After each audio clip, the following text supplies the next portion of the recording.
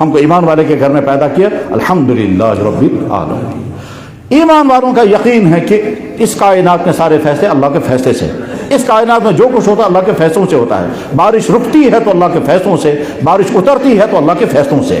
جب چاہیں گے اللہ تعالیٰ بارش اتاریں گے، اور نہیں چاہیں گے تو دنیا کے انسان کچھ بھی کرے، اللہ نہیں مانا فیصلہ۔ جب اللہ تعالیٰ شاہ فیصلہ فرماتے ہیں بارش اتارنے کا تو تمام سورسز حرکت میں آ جائیں گے، وہ تمام سورسز حرکت میں آ جائیں گے، اور قدم بقدم پر بارش اترنے تک جو کچھ ہوتا ہے وہ سارا حرکت میں آ جائے گا۔ اس کے بعد پھر محکمہ موسمیات بیچ میں آ کر کہتا ہے اگلے 24 گھنٹوں میں بارش اترنے والی ہے، تو یہ تو اتارتا تو اللہ ہے، اعلان یہ کرتے ہیں۔ اس میں پریشان نہیں ہونا ہوتا کہ صاحب محکمہ موسمیات والوں نے کہہ دیا تو اب کیا، تو محکمہ موسمیات صرف انفارم کرتا ہے کیا ہونے والا ہے، کیوں ہونے والا ہے، وہ تو اللہ کے فیصلے کے مطابق ہے۔ ماں کے پیٹ میں بچہ ہے، الٹرا ساؤنڈ نے بتا دیا لڑکا ہے یا لڑکی ہے، لوگ کہنے لگے صاحب یہ تو الٹرا ساؤنڈ نے بتا دیا لڑکا ہے یا لڑکی ہے، تو اب کیا ہوگا؟ کچھ نہیں ہوگا، لڑکا کب ہوگا لڑکی کب ہوگی اللہ کے فیصلے کتابیں ہیں۔ کروموزوم کی تھیوریاں ساری ہم نے پڑھی ہیں، اور کروموزوم کی تھیوری کے نتیجے میں وائی ایکس اور ڈبل ایکس کب کام کرے گا یہ اللہ کے فیصلے کتابیں ہے۔ لیکن جب بچہ بن گیا، لڑکا بنا یا لڑکی، اب ہم نے الٹرا ساؤنڈ سے دیکھا تو جی ہاں لڑکا بن رہا ہے، ہم نے کہا جی لڑکا بن، تو محکمہ موسمیات خبر دیتا ہے کیا ہونے والا ہے، وہ جو ہونے والا ہے وہ اللہ کے فیصلے سے ہوتا ہے۔ ایک آدمی بیمار ہوا، ڈاکٹر نے چیک اپ کرایا، مختلف قسم کے ٹیسٹوں کے بعد ڈاکٹر نے ڈکلیئر کر دیا کہ صاحب افسوس افسوس CA 4th کلاس، 4تھے درجے پر ہے، اور ہمارے حساب سے یہ 3-4 مہینے زندہ رہے گا، اور واقعتاً یہ آدمی 3-4 مہینے کے بعد مر جاتا ہے۔ تو ڈاکٹر کے کہنے سے نہیں مرا، وہ تو مرا اپنی بیماری کی وجہ سے، البتہ ڈاکٹر نے پہلے ہی بول دیا۔ ہمارا ایک بچہ ہے جو روزہ، جس کو ہم نے بارہا دیکھا، اس کو پیٹ میں درد ہو جاتا ہے، وہ راجماش کی دال کھا رہا تھا، ہم نے کہا بیٹا تم کو پیٹ میں درد ہو جائے گا، وہ کہتا ہے نہیں میں کھاؤں گا۔ جب اسے راجماش کی دال کھائی تو 1 گھنٹے کے بعد پیٹ میں درد ہو گیا، ہم نے کہا پہلے کہا تھا ہم نے پیٹ میں درد ہو جائے گا، تو اس کا مطلب تھوڑا یہ کہ ہمارے کہنے سے پیٹ میں درد ہو گیا، وہ تو راجماش کی دال کی وجہ سے پیٹ میں درد ہو گیا۔ سیم اسی طرح سے مثلا فرض کیجئے ایک آدمی کو پتھری بنتی ہے، ڈاکٹر نے اس سے کہا کہ صاحب آپ وہ چیزیں مت کھائیں جس میں آئرن زیادہ ہے، جیسے پالک، آپ پالک کھائیں گے تو آپ کو پتھری پھر بن جائے گی۔ ادھر سے آدمی جو ہے وہ شوق سے کھاتا رہا وہ ساری چیزیں جس میں پتھری بنتی ہے، پھر پتھری بن گئی۔ ڈاکٹر نے کہا میں نے پہلے ہی کہا تھا، تو ڈاکٹر کے کہنے سے پتھری نہیں بنی، پتھری بنی ان دوائیوں کی، ان چیزوں کے کھانے کی وجہ سے۔ تو کسی چیز کے ہونے کی وجہ جو ہے وہ اللہ کا فیصلہ ہوتا ہے، اور اس لیے محکمہ موسمیات والے کہتے ہیں بارش ہوگی، ہو بھی جاتی ہے، نہیں بھی ہو جاتی ہے، اکثر صحیح ہو جاتی ہے ان کی خبر۔ یہ نہیں ہے صاحب انہوں نے غیب کہاں سے معلوم کیا، یہ غیب کی بات نہیں ہے، یہ غیب کی بات نہیں ہے، یہ تو تجربات، انسانی تجربات ہیں، میڈیکل سائنس کے تجربات کے نتیجے میں رزلٹ سامنے آتا ہے اور صحیح ہوتا ہے۔ محکمہ موسمیات کے تجربات کے نتیجے میں ہم بھی وہ سارے فارمولے پڑھیں گے، ہم بھی کہیں گے، یہ کوئی انوکھی چیز نہیں کہ ان کے پاس کوئی اور خاص چیز ہے وہ ہمارے پاس نہیں ہے، وہ سارے فارمولے محکمہ موسمیات جو فارمولے سامنے رکھ کر کے بیان کرتے ہیں وہ فارمولے ہم بھی پڑھیں گے، ہم بھی بتائیں گے 24 گھنٹے کے اندر آگے کیا ہوگا، کبھی فارمولے صحیح ہو جائیں گے، کبھی فارمولے غلط ہو جائیں گے۔ ابھی پچھلے ہفتے اسی شہر کے ایک عالم نے مجھے فون کیا، انہوں نے کہا کہ جی ہماری اہلیہ پریگننٹ تھی، ہماری چاہت یہ تھی لڑکی پیدا ہونی چاہیے، جب بچہ پیدا ہو گیا چاہت تھی لڑکی پیدا ہونی چاہیے، اور اللہ کا فضل لڑکی ہی آ گئی۔ پھر میں نے کہا اب کیا ہے اس میں؟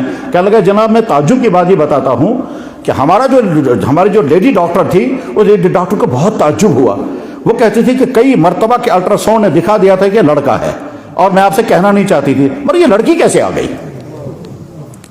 اسی شہر کا عالم ہے، موجود ہے شہر میں، آپ اس وقت جمعہ پڑھا رہے ہوں گے وہ کہیں۔ تو غرض یہ کہ یہ انسانی تجربات ہیں، کبھی صحیح ہو جاتے ہیں کبھی غلط ہو جاتے ہیں۔ محکمہ موسمیات نے اعلان کر دیا بارش ہو گئی، تو تھوڑے انہوں نے بارش اتاری ہے، بارش تو اللہ کے فیصلے سے آئے گی۔ ٹھیک اسی طرح سے ڈاکٹر نے کہا آپ ٹھیک ہو جائیں گے، اور ہم ٹھیک ہو گئے، تو تھوڑے اس کے کہنے سے ٹھیک ہو گئے، وہ تو اللہ کے فیصلے سے دوائی کے ذریعے سے ٹھیک ہو گئے۔ خدا نخواستہ ہمارا بیمار مر گیا، اور ڈاکٹر کے کہنے کے مطابق 3 مہینے کے اندر مر گیا۔ مجھے یاد ہے کہ ہمارے والد بیمار ہو گئے، اسی شہر میں ایک بڑے ماہر دیندار ڈاکٹر نے مجھ سے کہا کہ مفتی صاحب آپ آج تک کہاں تھے؟ میں نے کہا کیوں؟ کہنے لگا ان کا کینسر آخری سٹیج پر ہے۔ میں نے کہا یہ آج تک کبھی بیمار نہیں ہوئے۔ کہنے لگا ان کا کینسر پورے باڈی میں پھیل چکا ہے۔ میں نے کہا آج تک کبھی بیماری نہیں ہوئی، یہ تو ٹھیک رہے۔ کہنے لگا سائلنٹ کینسر تھا۔ میں نے کہا اب کیا حکم ہے؟ کہنے لگا بس اب خدمت کرو، 3-4 مہینے تک یہ زندہ ہیں، باقی اللہ کا فیصلہ ہے۔ واقعتاً 3-4 مہینے میں ان کی وفات ہو گئی، تو اس کے معنی تھوڑی ہے کہ ڈاکٹر کے کہنے سے ان کی وفات ہوئی۔